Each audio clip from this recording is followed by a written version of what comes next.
Eastern Wisdom and Modern Life with Alan W. Watts. Produced by KQED San Francisco for the Educational Television and Radio Center.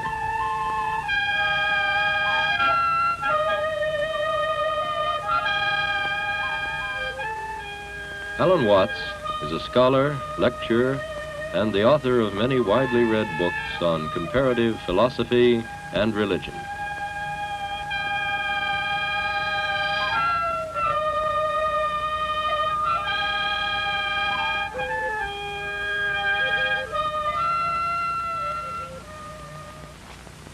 You know, it's not surprising that in this day and age, the most up-to-date and respectable form of academic philosophy taught in our universities is what is called logical analysis.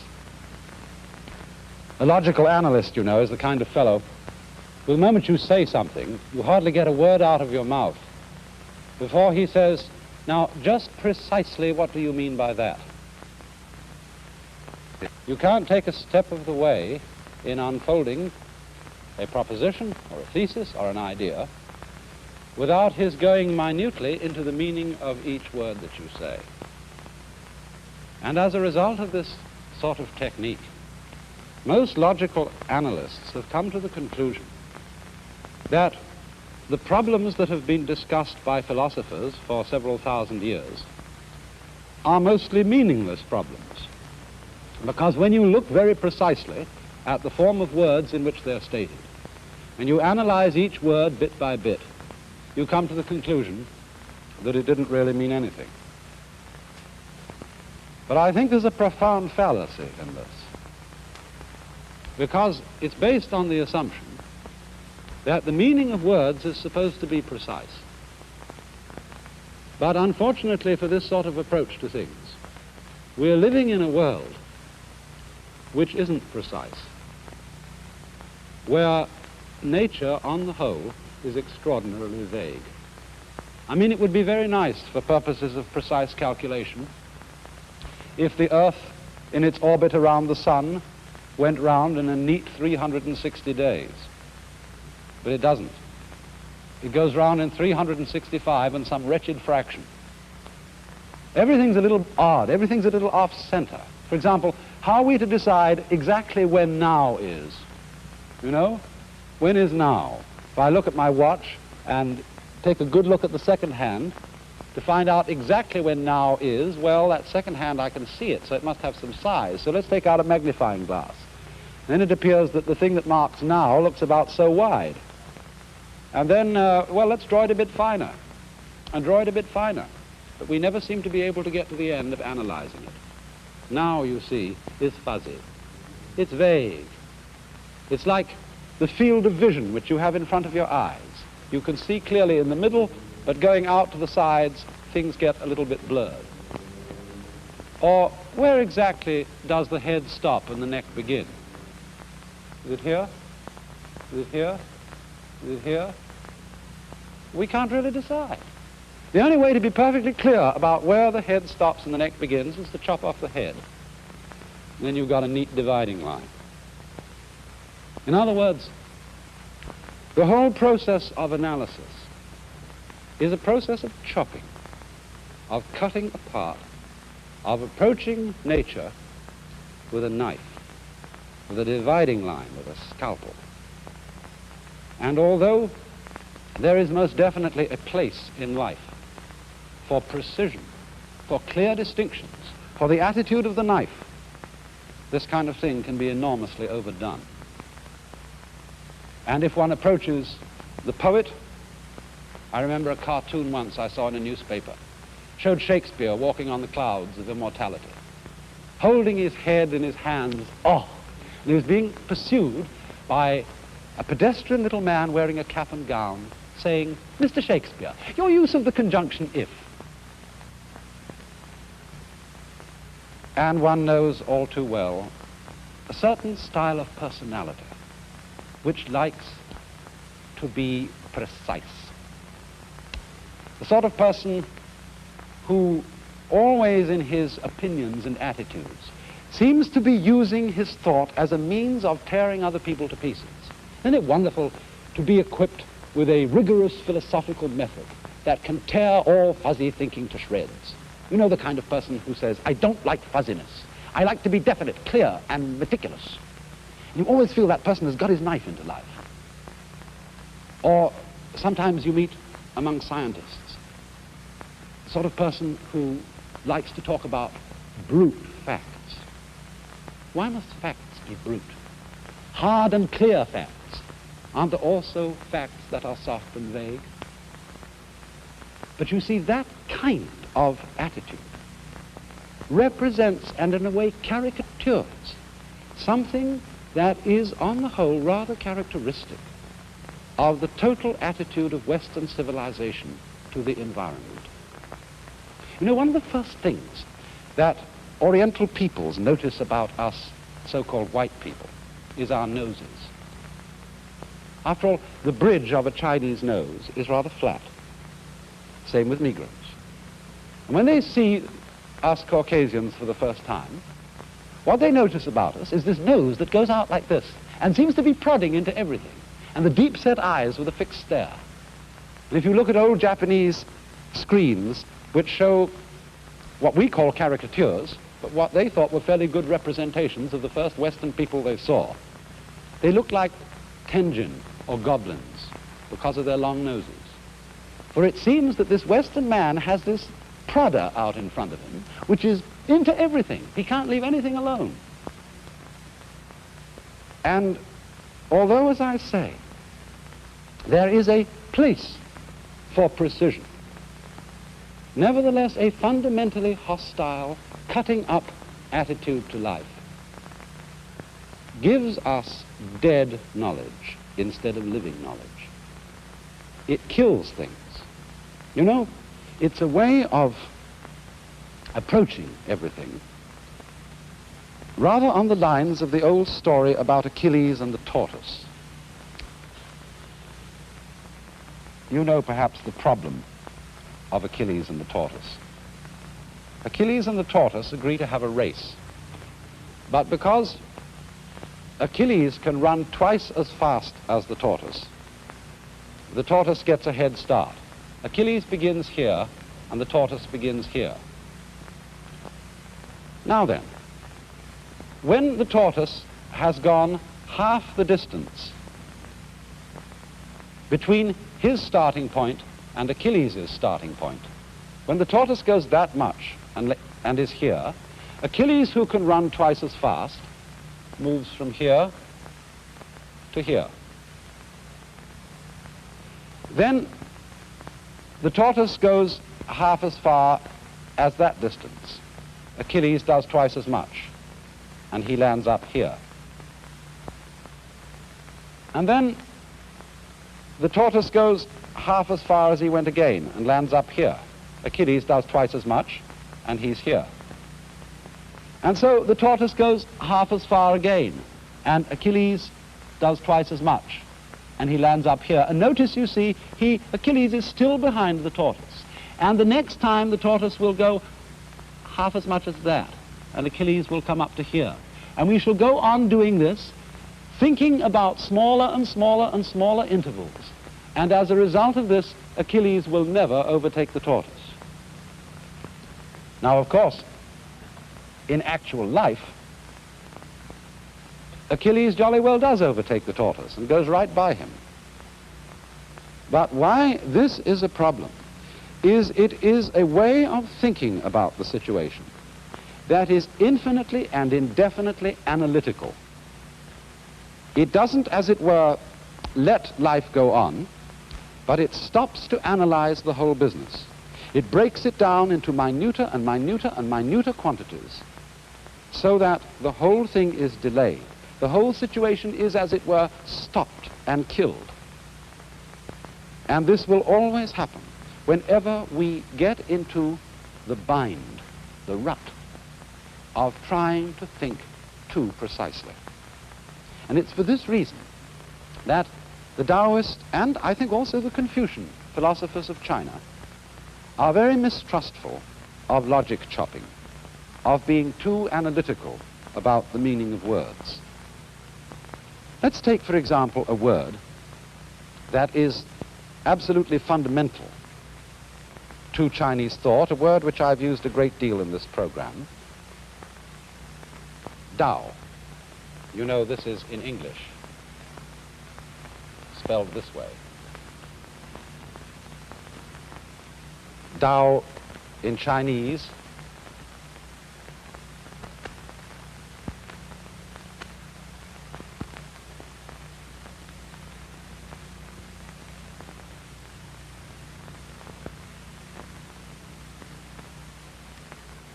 we usually translate that the way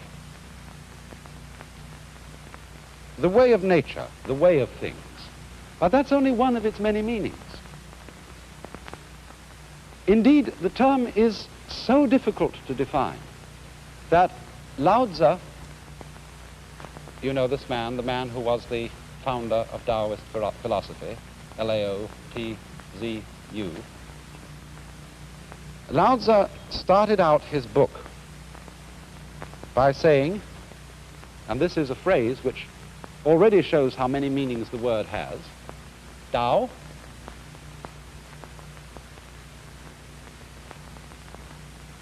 which can be Tao, but here the word means spoken. It has that double meaning. The Tao, which can be spoken, is not.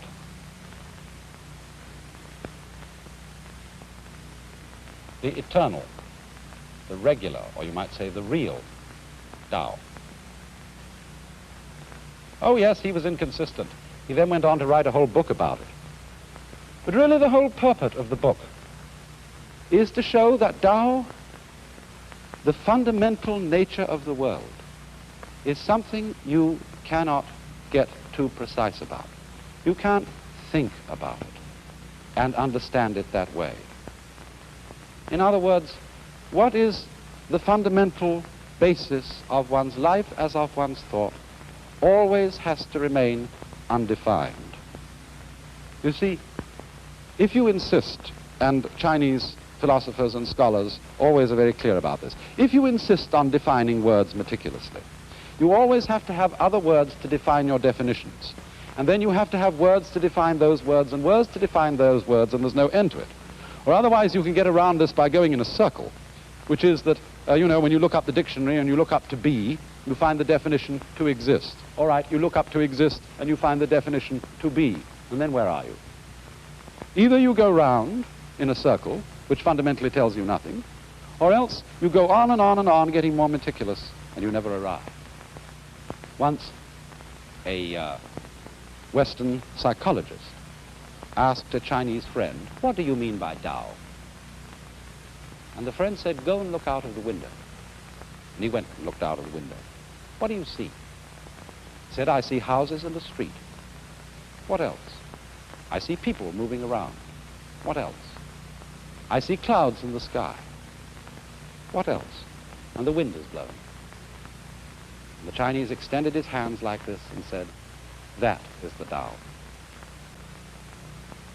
And so I remember too a very great Japanese artist who was teaching over here in the United States, and he was always being pressed by his students to define himself.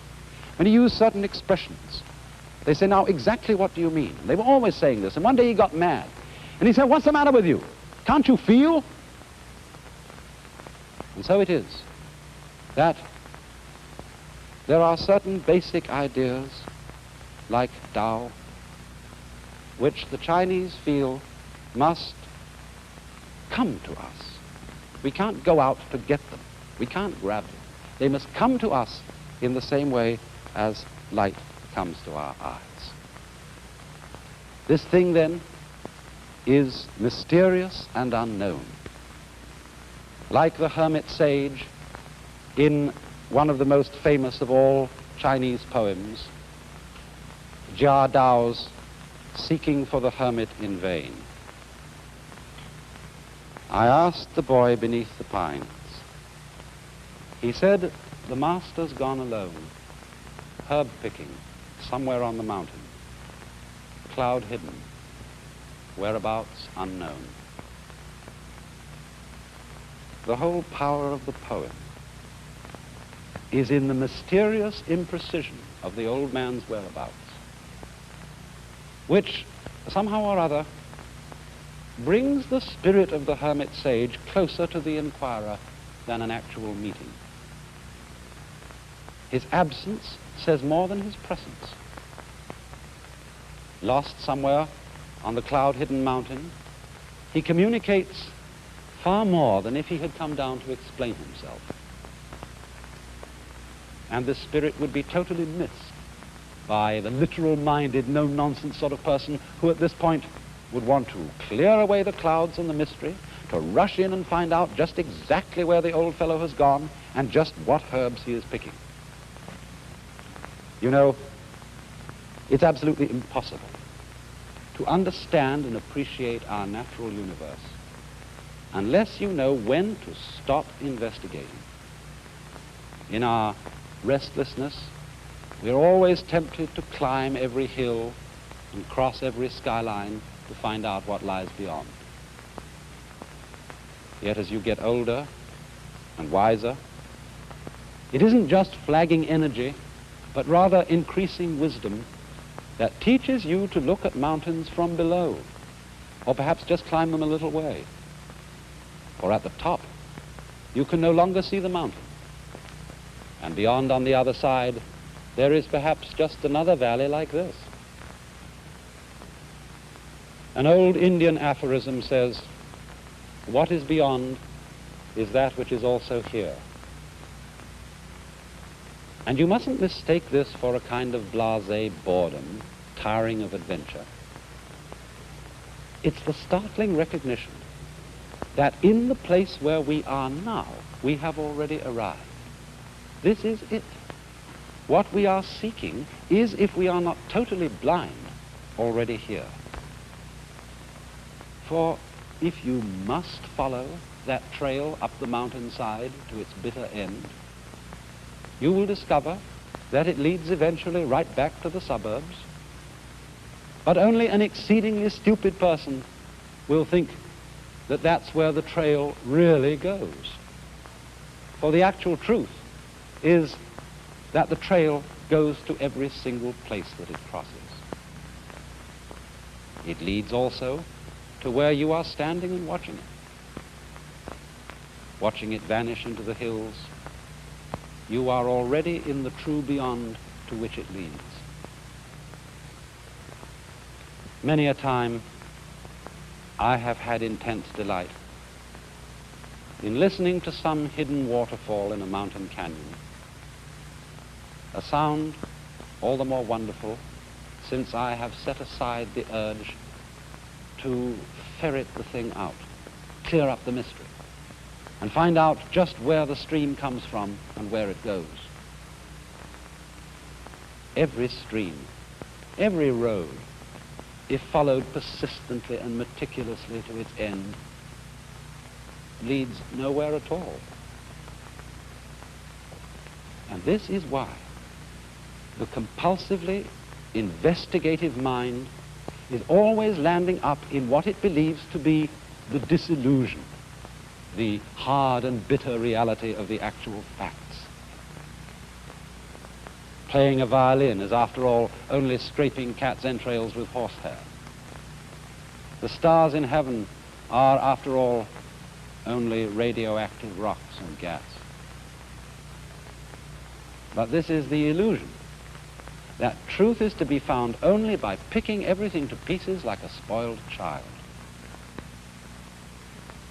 This is why the painters of the Far East so seldom tell all, why they avoid filling in every detail, and why they leave in their paintings great areas of emptiness and vagueness. These aren't just unfilled background. They are integral parts of the whole composition, suggestive and pregnant voids and mists which leave something to our imagination, even though we don't make the mistake of trying actually to fill them in with detail in the mind's eye. We let them remain suggestive. Autumn clouds, vague and obscure. The evening, lonely and chill. I felt the dampness on my garments, but saw no spot and heard no sound of rain. Cliffs that rise 1,000 feet without a break. Lake that stretches 100 miles without a wave. Sands that are white through all the year without a stain. Pine tree woods, winter and summer evergreen. Streams that forever flow and flow without a pause. Trees that for 20,000 years your vows have kept. You have suddenly healed the pain of a traveler's heart and moved his brush to write a new song. There was something vague before heaven and earth arose. How calm, how void. It stands alone, unchanging. It acts everywhere, untiring. It may be considered the mother of everything under heaven. I do not know its name, but call it by the word Tao. The Tao is something blurred and indistinct. How indistinct, how blurred. Yet within it are images. How blurred, how indistinct, yet within it are things. How dim, how confused, yet within it is creative power. Picking chrysanthemums along the eastern fence, gazing in silence at the southern hills. The birds fly home in pairs through the soft mountain air of dusk. In all these things there is a deep meaning, but when we are about to express it, we suddenly forget the words. The song of birds, the voices of insects, are all means of conveying truth to the mind. In flowers and grasses, we see messages of the Tao. The scholar, pure and clear of mind, serene and open of heart, should find in everything what nourishes him. But if you want to know where the flowers come from, even the god of spring doesn't know. Things are produced around us, but no one knows the whence.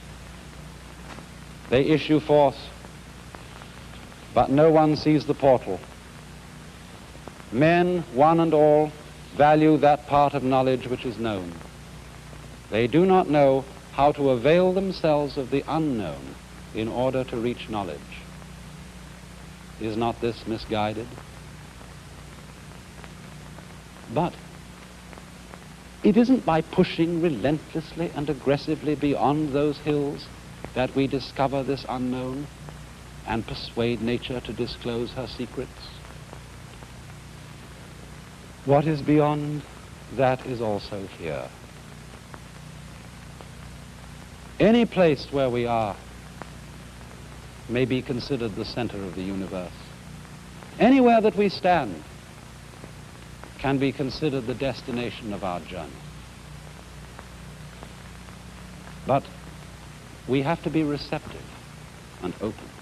We have, in other words, to do what Lao Tzu advised when he said, while being a man, yet one should also preserve a certain femininity, and thereby one will become a channel for the whole universe. And you know, that's one of the things which I believe in our culture of the West is submerged. The feminine values are despised values. And we find typically among men a strange kind of reluctance to be anything but a man. a kind of anxiety to be 100% male. And that's a kind of monster.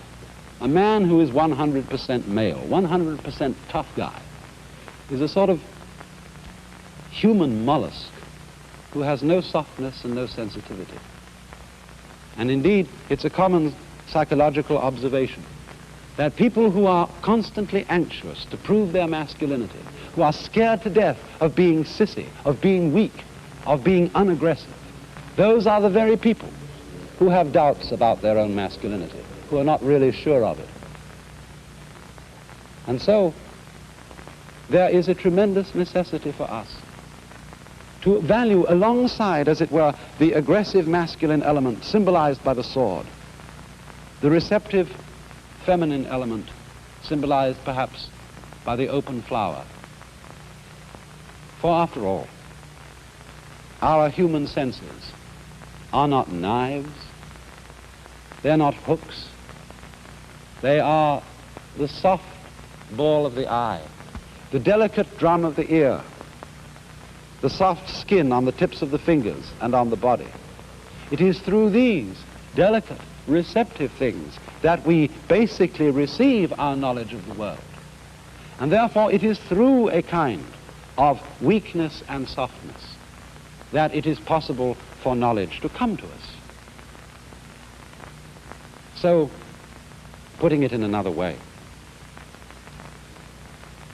we have to come to terms with nature by wooing her rather than fighting her. Not just putting nature at the so-called distance of objectivity as if she were an enemy to be shot, but something rather to be known by embrace, like a beloved wife. For you see, what does one really want to know about it? Does one rather want to manage the whole thing? Does one want to be a kind of omnipotent God in control of it all? Or does one rather want to enjoy it? One cannot, after all, enjoy what you are all the time anxious about controlling.